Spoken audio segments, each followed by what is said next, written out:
আজকে একজন উপদেষ্টা কথা তুলেছে, শেখ মুজিবুর রহমান যে জাতির পিতা, এই নামটা ওনারে কে দিয়েছে আমরা জানতে চাই। বলেন কে দিয়েছে ওনাকে?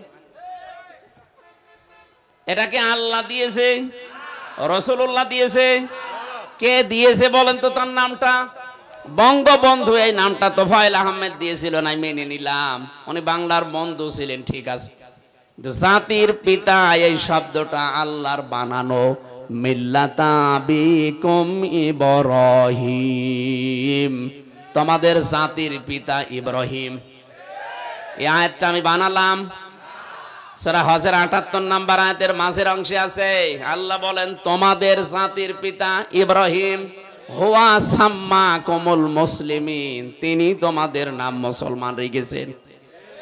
সুতরাং আমরা যারা মুসলমান বলে দাবি করি, কোরআনের আয়াত অনুযায়ী এক বাক্যে স্বীকার করছি আমাদের জাতির পিতা ইব্রাহিম, তাছাড়া আমরা অন্তত কাউকে মানি না। হ্যাঁ, মুসলমানের বাইরে যে আছে সে যদি বলে আমার অমুক, আপনি মেনে নেন, আমার নিষেধ নেই। কিন্তু মুসলিম দাবি করলেন, কারণ হুয়া এর ফাইল আল্লাহ, এর ফাইল হযরত ইব্রাহিম। দুইটা বর্ণনা তাফসিরে আছে। আমাদের নাম মুসলিম এই শব্দটা হয় আল্লাহ রেখেছেন, না আমাদের বাবা হযরত ইব্রাহিম রেখেছেন। তাফসিরে খাজেন মুফাসসির বলেন, কোন মানুষ যদি পৃথিবীতে বাবা হয় তার 13টা দায়িত্ব পালন করা লাগে। তার 1 নম্বরে সন্তানের একটা অর্থবোধক নাম রাখা লাগে। কথা বলছেন এখন?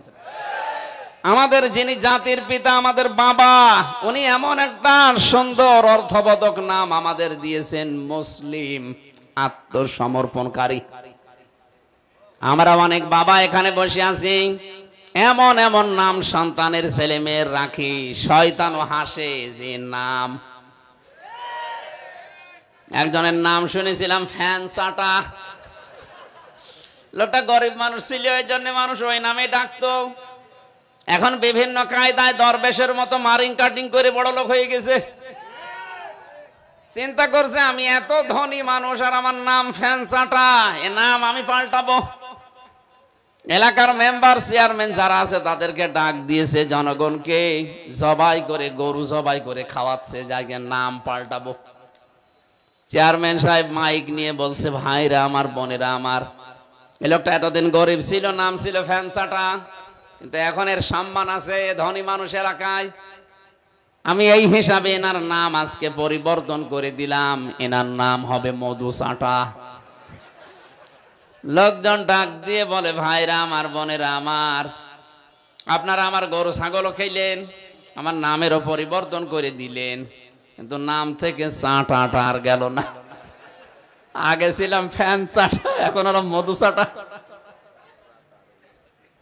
এই জন্য নাম যারা রাখবেন সন্তানের বাবা মা হিসাবে, ছেলে হোক মেয়ে হোক, যেন অর্থবোধক নাম হয়।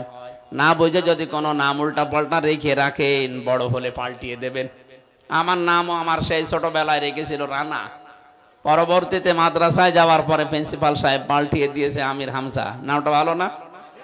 আমার শরীর চলে না, কিন্তু বাতিল রায়ে নাম শুনলে ভয় পায়, মনে করে কি না কি, অথচ আমার শরীর চলে না। নাম রাখবেন অর্থবোধক একটা নাম। নবীদের নামের সাথে, সাহাবা একরামের নামের সাথে, অর্থের সাথে মিল রেখে নাম রাখবেন, এটা বাবার দায়িত্ব।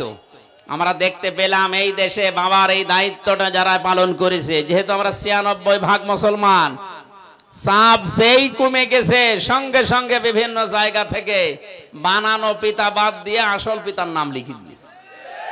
আপনি দেখেন, যত জায়গায় বানানো পিতার নাম ছিল সব পাল্টিয়ে এই দেশে আসল সন্তান আমরা যারা মুসলিম, তারা আমাদের পিতার নাম দিয়েছি জাতির পিতা ইব্রাহিম আলাইহিস সালাম রোড। আপনাকে রাগ করলেন না?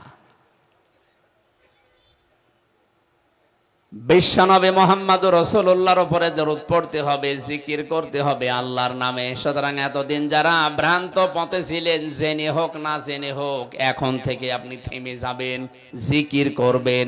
কার নামে? দরুদ পড়া লাগবে রাসূলুল্লাহর নামে। আমি ২৭টা কারণ পেয়েছি দরুদ পড়ার।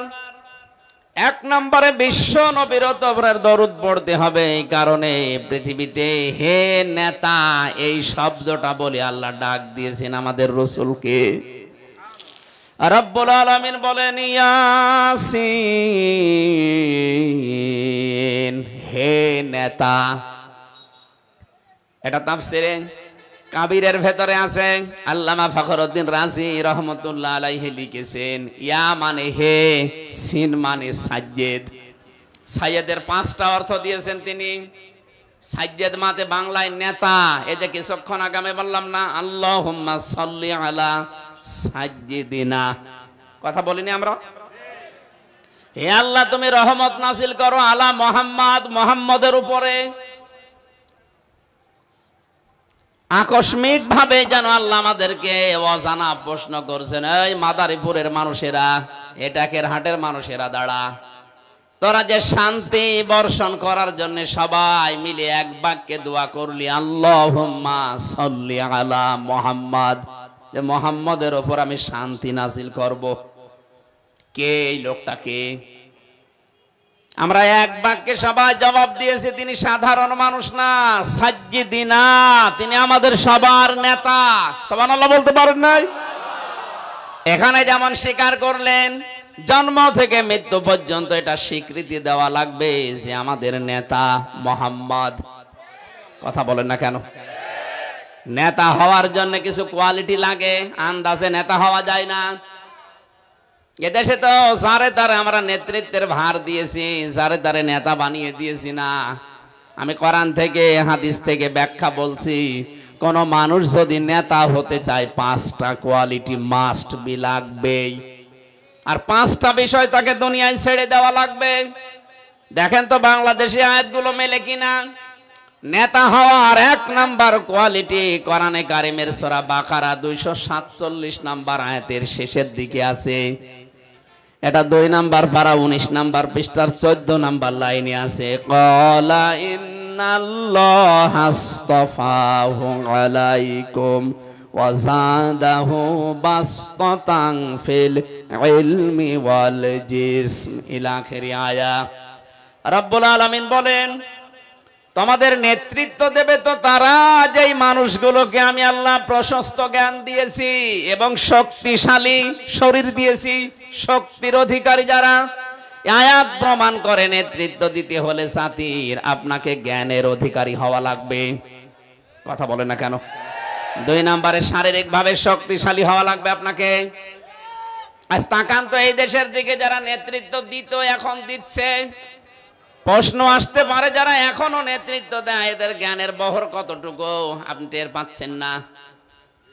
আমি 4 জন নেতার নাম বলছি, আপনি রাগ করবেন না, মিলাবেন। তারাও কিন্তু জেনারেল শিক্ষিত মানুষ। ডাক্তার শফিকুর রহমান, ডাক্তার আব্দুল্লাহ মোহাম্মদ তাহের, অধ্যাপক মিয়া গোলাম পরোয়ার, অধ্যাপক মুজিবুর রহমান রাজশাহী। এই যে 4 জনের নাম বললাম, একটাও মাদ্রাসার বারান্দায় কোনোদিন যায়নি। অথচ একটা আলেম, আমরা যারা এই সিলেবাস ভিত্তিক আলেম, যারা এই দেশে আলিয়া বলেন, কওমি বলেন, আপনি নিয়ে যান তো কোরআনে কারিমের গভীর জ্ঞানগুলো তাদের কাছ থেকে। আমি এই জেলখানায় 3টা বছর পেয়েছি। কওমি মাদ্রাসার 76 জন আলেম আমার সাথে ছিল, তাদেরও জ্ঞানের বহর দেখেছি। ডাক্তার শফিকুর রহমানেরও জ্ঞানের বহর দেখেছি। মিয়া গোলাম পরোয়ার একজন কলেজের অধ্যাপক।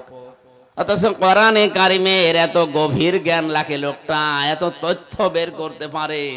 আমি হাফেজ, মাওলানা, মুফতি, বিশ্ববিদ্যালয় থেকে আমার অনার্স মাস্টার্স করা কোরআনের উপরে, অথচ মনে হয় ওনার কাছে আমি বাচ্চা।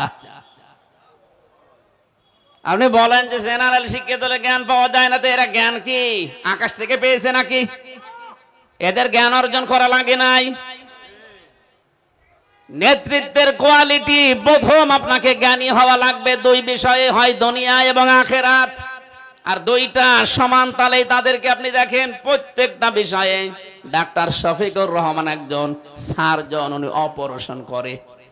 এই ডাক্তার মানুষকে আল্লাহ কোরআনে এবং হাদিসের এত গভীর সূক্ষ্ম জ্ঞানগুলো দিয়েছেন। আপনি কথা শোনেন 10 মিনিট, দেখবেন তন্ময় হয়ে পড়বেন। উনি সেদিন হাদিস বলছিলেন কুষ্টিয়াতে, খায়রুন নাস মাইয়ানফাউন নাস, আও কামা ক্বালা আলাইহিস সালাতু ওয়াস সালাম। সেই ছোটবেলা থেকেই তো আমরা হাদিস পড়ছি, কোরআনের আয়াত পড়ছি, এর ভেতরে যে এই তথ্য আছে আমি জীবনে কোনোদিন কল্পনাও ছিল না আমার।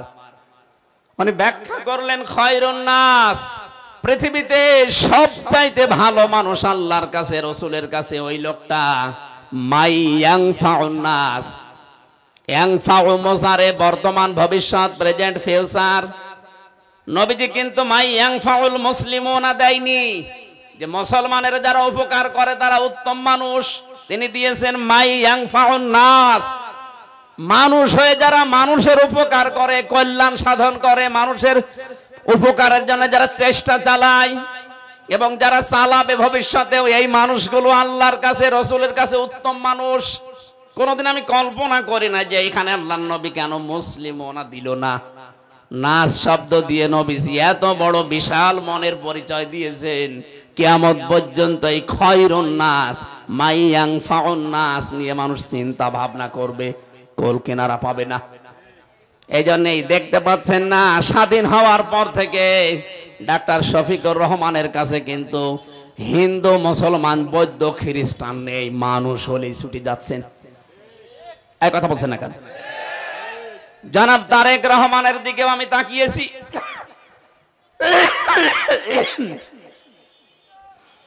সেই লন্ডনে বসে নির্বাসিত জীবনে এতদিন পর্যন্ত কাটিয়েও এদেশের জনগণকে তিনি ভোলেন নাই। ওখান থেকে বারবার আদেশ দিচ্ছে, যারা বন্যায়, যারা এই যে জলোচ্ছ্বাসে, যারা বিভিন্ন রকমের সমস্যায় আছে, আপনারা এগিয়ে যান, মানুষ হলে এগিয়ে যান। আপনি তো আল্লাহর কাছে উত্তম হওয়ার জন্য চেহারা সুন্দর হওয়া লাগবে না, আপনার দ্বারা মানুষের উপকার হয় কিনা, মানুষের কল্যাণ সাধন হয় কিনা, এইটা আল্লাহ দেখতে চায়। কুনতুম খায়রা উম্মাতিন উখরিজাত লিন্নাস, তোমরা শ্রেষ্ঠ জাতি। তোমাদের শ্রেষ্ঠত্বের কারণ এই নয় যে তোমাদের চেহারা ভালো না। কোন মানুষের চেহারার দিকে আমি আল্লাহ তাকাই না, কোন মানুষের পোশাকের দিকে আমি তাকাই না, কোন মানুষের ধন সম্পদের দিকে আমি তাকাই না। আমি তাকাই ওই মানুষটার অন্তরের দিকে, ও আমার পৃথিবীর বান্দা বান্দীদের উপকার করে কিনা। এই জন্য কোন মানুষ যদি একটা মানুষকে বেঁচে থাকার অবলম্বন তৈরি করে দেয়, বেঁচে থাকার একটা রাস্তা তৈরি করে দেয়, আল্লাহ পাক সূরা মায়েদার ভেতরে জানিয়েছে যেন তামাম দুনিয়ার মানুষকে কর্মসংস্থান তৈরি করে দিল, ও যেন তামাম দুনিয়ার মানুষকে বাঁচিয়ে দিল। কোন মানুষ যদি পৃথিবীর একটা মানুষকে পথ নষ্ট করে দেয়, পথ মেরে ফেলে, তাকে যদি বেঁচে থাকার অবলম্বন কেড়ে নেয়, ও যেন তামাম দুনিয়ার সব মানুষকে হত্যা করার গুনাহ শামিল করলো। যে মানুষগুলোকে 15.5 বছরে আপনি আয়না ঘরে রেখেছিলেন, একটা মানুষের জন্য তার পরিবারটা নষ্ট হয়ে গেছে। এক কথা বলেন না কেন? ব্যারিস্টার আরমানকে যারা এই 8টা বছর মাটির নিচে আয়না ঘরে রেখেছেন, আমারও 10 দিন রেখেছিল, মাত্র 10 দিনই আমার অবস্থা খারাপ। আমার এই যে মাজার পেছনে যে হাড় আছে পর্যন্ত এখনো ভালো হয়নি। আমার সাথে মুফতি ফখরুল ইসলাম ছিল,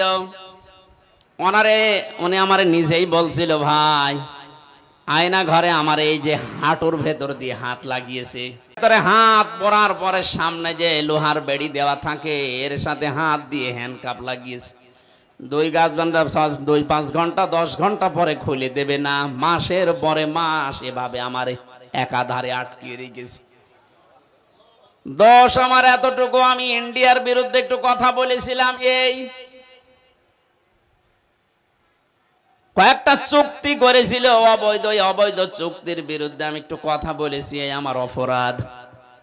1-2 দিন যদি হতো তা আমি মেনে নিতাম। কয়েক মাস একাধারে মাত্র 2-1.5 মিনিট সময় দিত আমার টয়লেট করার জন্য। সকালে পচা ছোলা দিত, দুপুর বেলা খাবার দিতে মনে হচ্ছে কেউ মাখিয়ে দিয়েছে। আরে ভাই, এভাবে যদি 10 দিন দেয় তাই তো আপনি মরে যাবেন, আরো 8 বছর। উনি আমারে মাঝে মাঝে বলতো, ভাই যদি আল্লাহর কাছে মরণ কামনা করা জায়েজ নেই, কিন্তু বলতাম আল্লাহ তুমি আমারে মরণ দিয়ে দাও। কারণ আমার সহ্যের বাইরে চলে যাচ্ছে যে মানুষ শুয়ে থাকে মাটির উপরে, খাটের উপরে, চৌকির উপরে। এই শুয়ে থাকা যে কত বড় নিয়ামত, উনি আমারে বলতো মাঝে মাঝে, যেটা মনে হচ্ছে পৃথিবীর সব চাইতে বড় নিয়ামত শুয়ে থাকা। জেলখানার ভেতরে ফাঁসির কন্ডেম ছেলে দেখতাম, লোকটা একেবারে ষাটপাট হয়ে শুয়ে আছে, পা হাত পা ছেড়ে দিয়ে। কি ভাই এমন করে শুয়ে থাকেন? বলে এত বড় নিয়ামত আর দুনিয়ায় নেই। আমার প্রথম 3 মাস একাধারে এইভাবে রেখে দিয়েছে 24 ঘন্টা। তার পরিবারটা নষ্ট হয়ে গেছে। আমান আজমি ভাইয়ের স্ত্রী পর্যন্ত অন্য জায়গায় বিয়ে করেছে। আপনি যে পরিবার একটা মানুষকে তার বেঁচে থাকার অবলম্বনটাই নষ্ট করে দিলেন, তাম দুনিয়ার মানুষকে নষ্ট করার গুনাহ আপনার আমলনামায়। আর একটা মানুষকে যদি আপনি বেঁচে থাকার অবলম্বন তৈরি করে দিতেন, তাকে যদি আপনি পথ দেখিয়ে দিতেন যে এই রাস্তায় বেঁচে থাকা যায়, তাম পৃথিবীর মানুষকে বেঁচে থাকার অবলম্বন তৈরি করে দেওয়ার সওয়াব পেতেন। আমি আশা করব যারা নেতৃত্বে আসবেন, প্রথম কোয়ালিটি হবে আপনার জ্ঞান অর্জন করা লাগবে।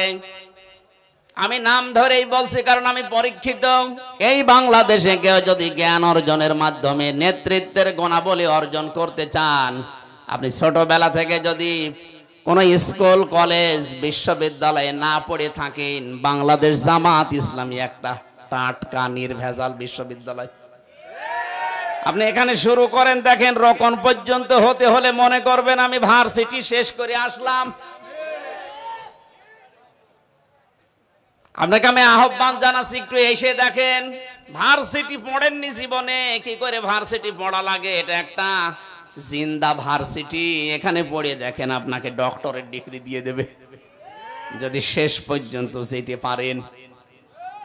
অনেক কঠিন কাজ এটা, তবুও সহজ হয়ে যাবে যদি প্র্যাকটিক্যাল লাইফে সেট করতে পারেন। 8টা 9টা পয়েন্ট প্রতিদিন পূরণ করা লাগে। 6 মাস একাধারে পূরণ করে দেখেন, আপনার জীবন পাল্টিয়ে যাবে, আমি গ্যারান্টি দিচ্ছি। আমার জীবন পাল্টিয়ে গেছে, এই জন্য বলছি। এজন্য জ্ঞান অর্জন করা লাগবে। ডাক্তার শফিকুর রহমান, অধ্যাপক মিয়া গোলাম পরোয়ার যেমন দুনিয়ার লাইনেও জ্ঞান অর্জন করেছে। আপনি কোন বিষয় নিয়ে যাবেন জানতো? আর আখেরাতের বিষয়গুলো কোনটা নিয়ে যাবেন, তার সামনে কোন সাবজেক্ট দেবেন, প্রত্যেকটাই মনে হয় কম বেশি তার আয়ত্তে আছে। অথচ এমন এমন পীর এই দেশে আছে, নামাজের কথা বলেন, 2 ঘন্টা নামাজের ওয়াজ করবে, অর্থনীতির কথা বলেন, ব্যাংকিং ব্যবস্থার কথা বলেন, আমার মনে হয় জীবনে আর চোখ খুলবে না। আপনাকে তো প্রত্যেকটা বিষয়ে কম বেশি পারদর্শী হওয়া লাগবে।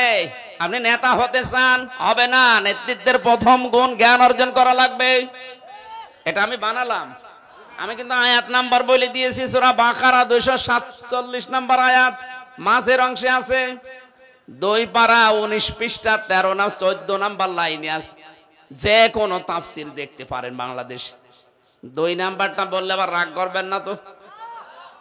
রাগ করলেও কিছু করার নেই, কারণ আপনি না বুঝে রাগ করবেন। ওই যে হারাজনের ব্যাখ্যা বললাম না, যে কোরআনের ব্যাখ্যা করতে গেলে কিছু মানুষ সামনে থাকবে, ওরা না বুঝে মন খারাপ করতে পারে।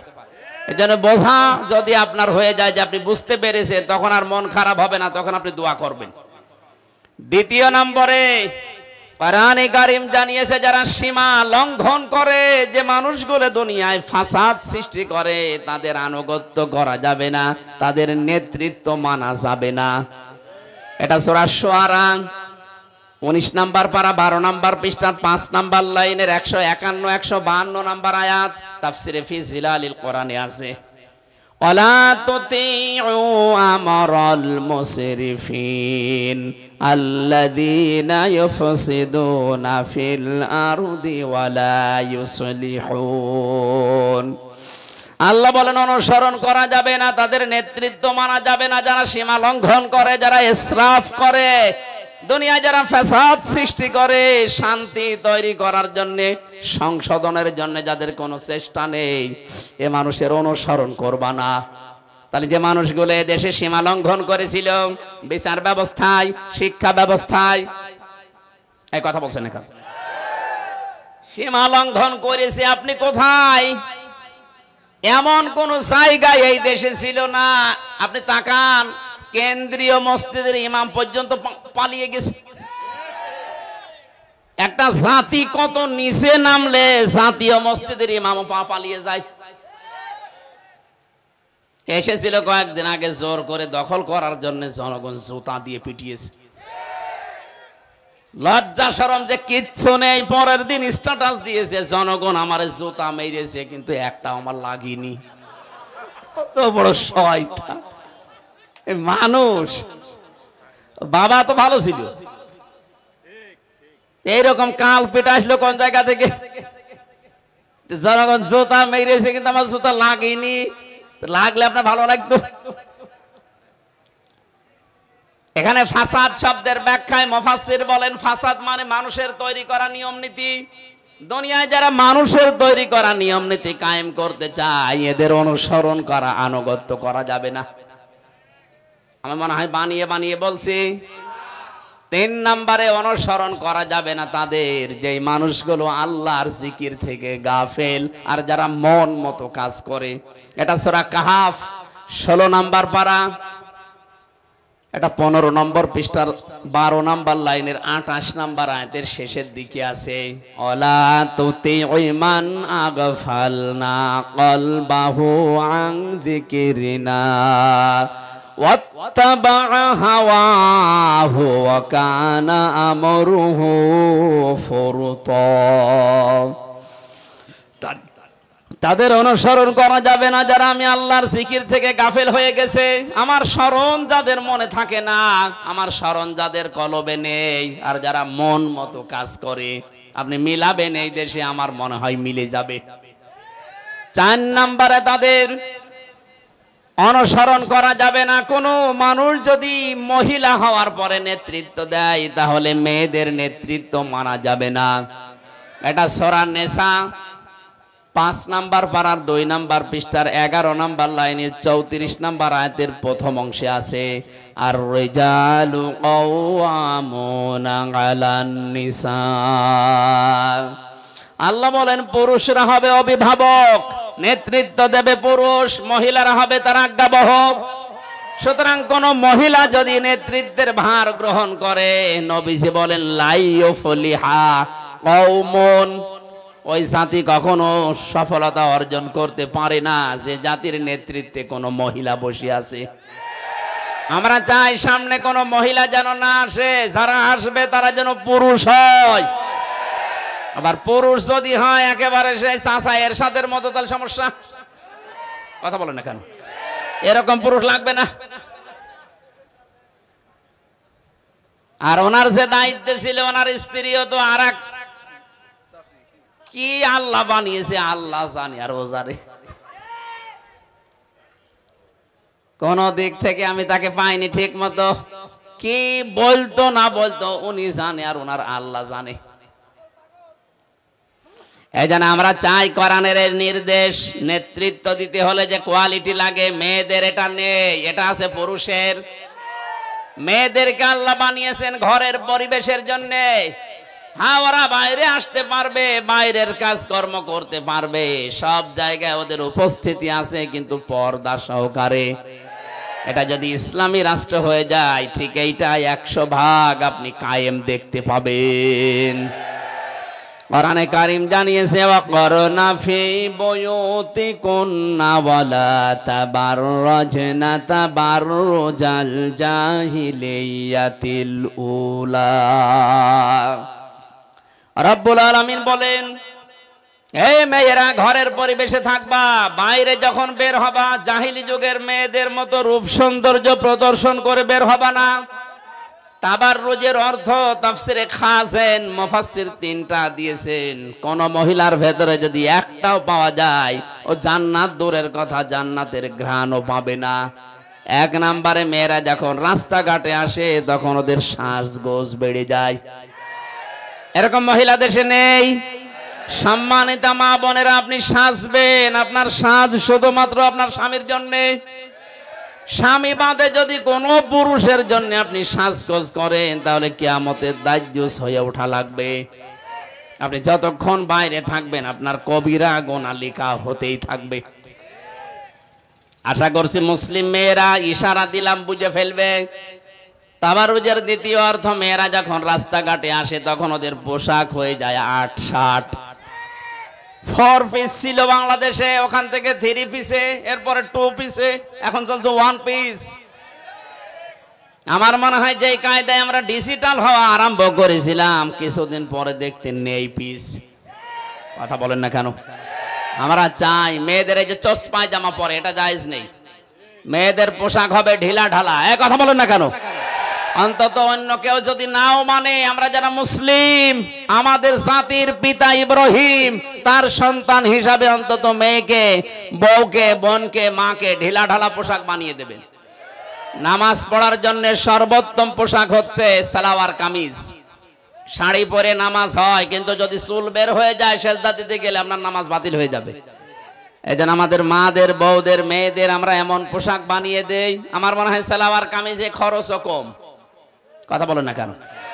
2000-5000 টাকা দিয়ে যদি আপনি শাড়ি কিনতে পারেন, 350-400-500 টাকা দিয়ে সালোয়ার কামিজ বানাতে পারবেন না? নামাজও হবে, পর্দাও রাখা হবে। হঠাৎ যদি কারো সামনে পড়েও যান, পর্দার মতো ফরজ বিধান লঙ্ঘন হবে না। সুবহানাল্লাহ বলতে পারেন না?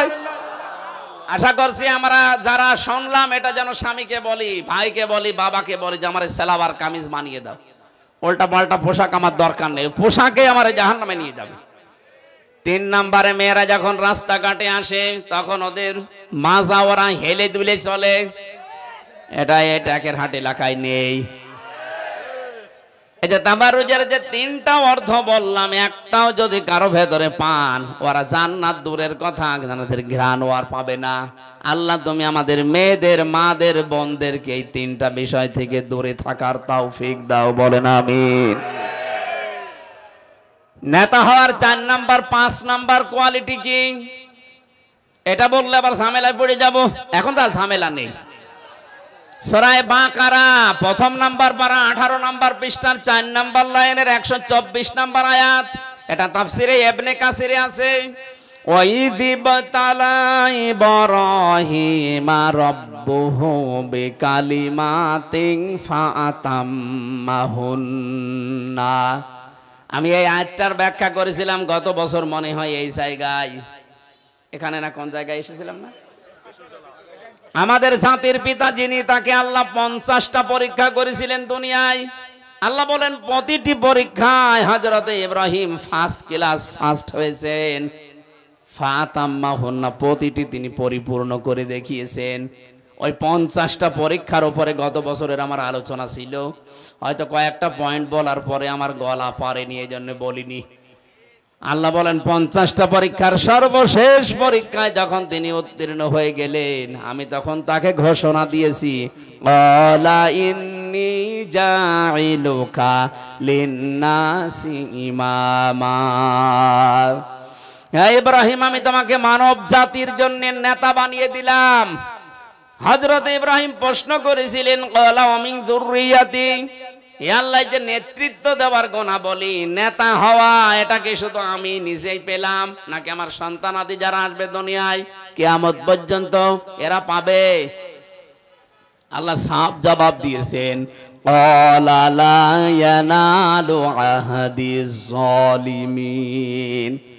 এখানে যারা আলেম আছে জিজ্ঞাসা করেন, ইয়ানালু এটা মোজারে, বর্তমান, ভবিষ্যৎ, প্রেজেন্ট, ফিউচার। আল্লাহ বলেন কোন জালেমের জন্য আমার অঙ্গীকার এখন নেই, ভবিষ্যৎ বলতে কিয়ামত পর্যন্ত নেই। এই জন্য যারা জালেম তারা জাতির নেতা হতে পারবে না। জালেমদেরকে নেতা হওয়া জায়েজ নেই। অথচ 15.5 বছরে যারা যত বড় জালেম তারা তত বড় নেতা ছিল।